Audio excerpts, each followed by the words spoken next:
Baby 1,000 रुपये देना, वो बाहर कुरियर वाला खड़ा है, उसको देना है। नहीं मिलेंगे। क्या क्या मजाक कर रही हो? तुम्हें सुना ही नहीं दिया? पैसे नहीं मिलेंगे। और ये पैसे ना मेरे हैं, तुम्हारे पैसे नहीं हैं। और तुम्हें क्या लगता है कि पैसे पेड़ पे लगते हैं? आओ और जब मर्जी तोड़ लो। अरे मैं घर का खर्च चलाने में कितना परेशान रहती हूँ, इतनी मुश्किल से पैसे जोड़ती हूँ, और तुम्हारी ख्वाहिशें खत्म नहीं हो रही है। आज ये ऑर्डर आया, कल वो ऑर्डर आया, इनके पैसे कौन देगा? और तुम 5-6 महीने से तो घर बैठे हो, कुछ काम धंधा कर नहीं रहे हो बेरोजगार की तरह, और फिर चाहते हो कि मैं तुम्हें पैसे देती रहूं।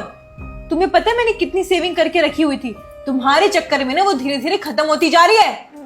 ये तुम्हारे और मेरे बीच में तेरे मेरे कब से हो गया? तभी आ गया था जब तुमने काम छोड़ा था, क्योंकि घर ना खाली बैठने से नहीं चलता है, काम करने से चलता है। और तुम्हें अपनी इज्जत की तो कोई वैल्यू है ही नहीं। घर में बैठे हो मर्द होकर, और औरत होकर मैं घर चला रही हूँ। शर्म आती है? थोड़ी नहीं आती है।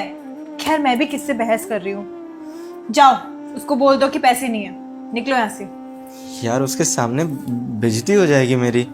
बेइज्जती होए तो हो जाए, मुझे कोई फर्क नहीं पड़ता। जाओ यहाँ से।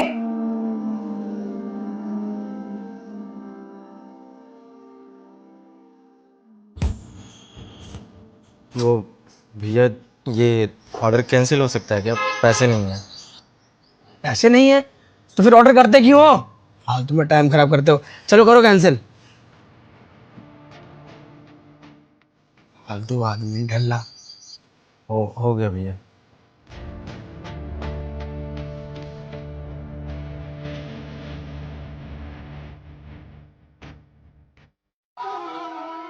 और तुम्हें अपनी इज्जत की तो कोई वैल्यू है ही नहीं। घर में बैठे हो मर्द होकर, और औरत होकर मैं घर चला रही हूँ। शर्म आती है? थोड़ी नहीं आती है।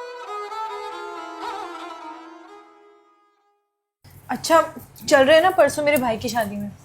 नहीं, मैं नहीं जा रहा। तुम अकेले जाओ। तुम क्यों नहीं जाओगे? अरे मैं अकेले जाऊंगी क्या? शादी हो रखी है मेरी। क्योंकि तुम मेरे साथ जाके क्या करोगे? ना तुम मुझे पसंद करती हो, ना मेरी बातों को पसंद करती हो। तुम यहाँ तो मेरी बेइज्जती करती ही हो, बाहर भी जाके बेइज्जती करोगी। तो मैं लोगों के सामने अपनी बेइज्जती नहीं करवाना चाहता। ये सब क्या बोल रहे हो तुम? यार मैं प्यार करती हूँ तुमसे, तुमको तो पसंद करूंगी ना, और किसको करूंगी? क्या हो गया है तुम्हें? एक सेकेंड, शायद ये बातें तुम इसलिए बोल रहे हो क्योंकि सुबह मैंने तुम्हें पैसे नहीं दिए, तुम्हें थोड़ा डांट दिया, तुम्हें थोड़ा सुना दिया। कंचन, मुझे ऐसा क्यों फील हो रहा है कि तुम मुझे हर पल ये एहसास दिलाती हो कि ना मेरे पास काम है, ना मैं किसी काम का हूँ। पता है, तुम्हारी बातों से एक चीज़ तो समझ में आया मुझे कि इंसान के पास जब नौकरी ना हो ना, या उसके बिजनेस में घाटा हो, तो ये समाज, घर, परिवार, रिश्तेदार हर पल ताना मारते हैं और हर पल ये एहसास दिलाते हैं कि मर्द के पास अगर पैसा नहीं है ना तो उसकी इज्जत नहीं है। और इंसान एक बार के लिए सारी चीजें भुला सकता है, ये समाज, ये परिवार, ये रिश्तेदार, सबको भूल सकता है। लेकिन वो इंसान तब क्या करे जब उसकी खुद की बीवी हर पल ये एहसास दिलाए कि उसका पति निकम्मा है, जॉबलेस है।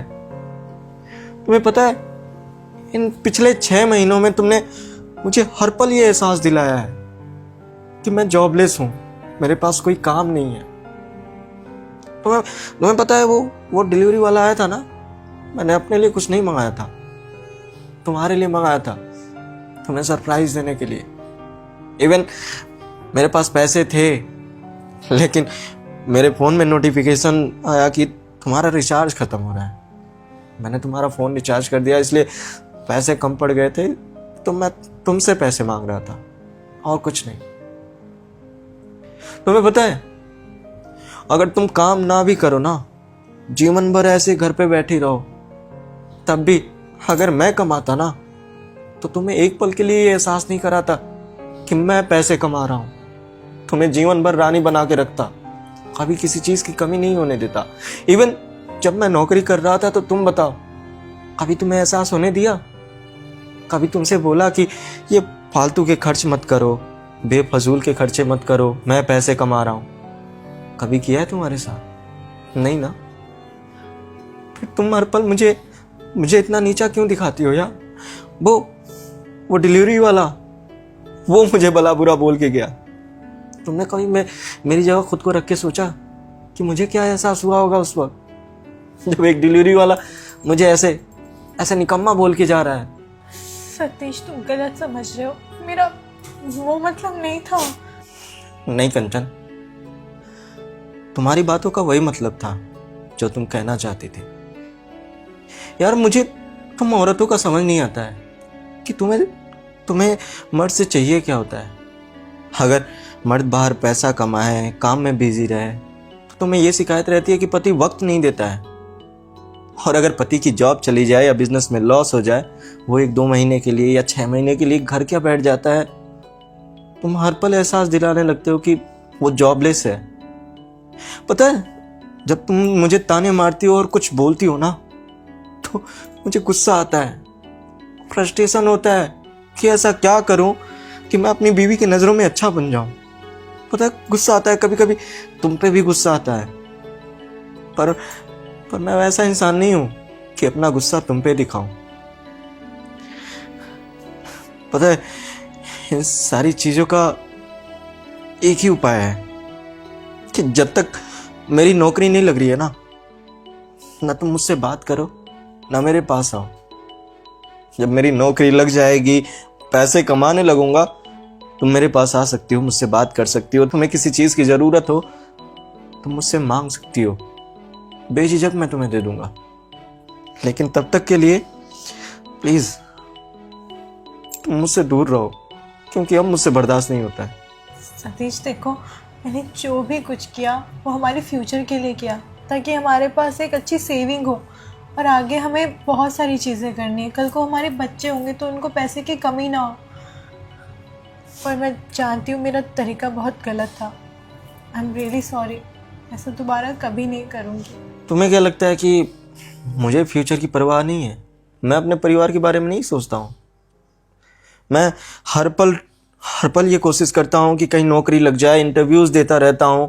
हर पल कोशिश करता हूँ कि मेरी नौकरी लग जाए, मैं अपना खर्चा संभालूँ, अपने घर का खर्चा संभालूँ। मैं ऐसा इंसान नहीं हूँ कि मुझे घर पे बैठना पसंद है। मैं भी कोशिश कर रहा हूँ। और रही बात माफ़ी की ना, तो तुम्हें माफ़ी मांगने की कोई ज़रूरत नहीं है। सो जाओ, बहुत रात हो गई है।